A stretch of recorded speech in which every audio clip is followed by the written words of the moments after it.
Құрметті қыз-келіншектер, бүгін блин істейтін боламыз. Ол үшін бізге сүт 200 грамм, су 200 грамм, сосын жарты чайный ложка сода и жарты чайный ложка тұз татымына. Бір жұмыртқа қосамыз да жақсылап араластырамыз. И одан кейін ұн қосамыз. Онда да қатты сұйық, қатты қою болып кетпесін. Осылай ұнды салып, жақсылап араластырып аламыз.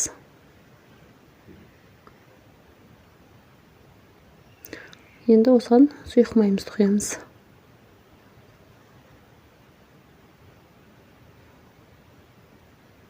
Мына менде қою емес, сұйық емес, әдемі болып шықты. Енді осыны табаларыңызға құйып, барлық шетіне тиетіндей болсын. Мына мен ожауым сәл кішілеу болып қалды. 2 ожаудан құйдым. Табам үлкен екен.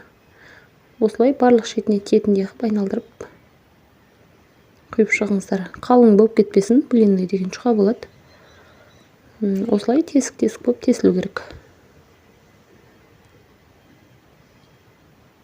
Бірінші, екінші блиналарыңыз осылай өз-өзіне келгенше сәл не қылуы мүмкін, өзгеруі.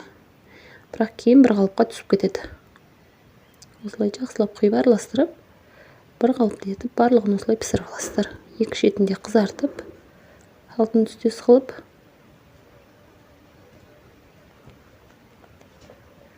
Ұнаса лайк басып, комментарий қалдыруды ұмытпаңыздар. Сіздермен Алла қаласа алда біраз жақсы видеолармен бөлісемін. Осылай көрдіңіздер, мен бірінші, екінші блиннайымнан қарағанда, мына үшінші, төртіншісі жақсы шығып жатыр. Осылай соңына қарай қалғандары әдемі болып шығады. Арғы шетінің қызарғанын шет-шетінен байқайсыздар. Шет-шеті сәл сарғыш түс болғаннан мына бетіне қарай ауыстырып отырыңыздар.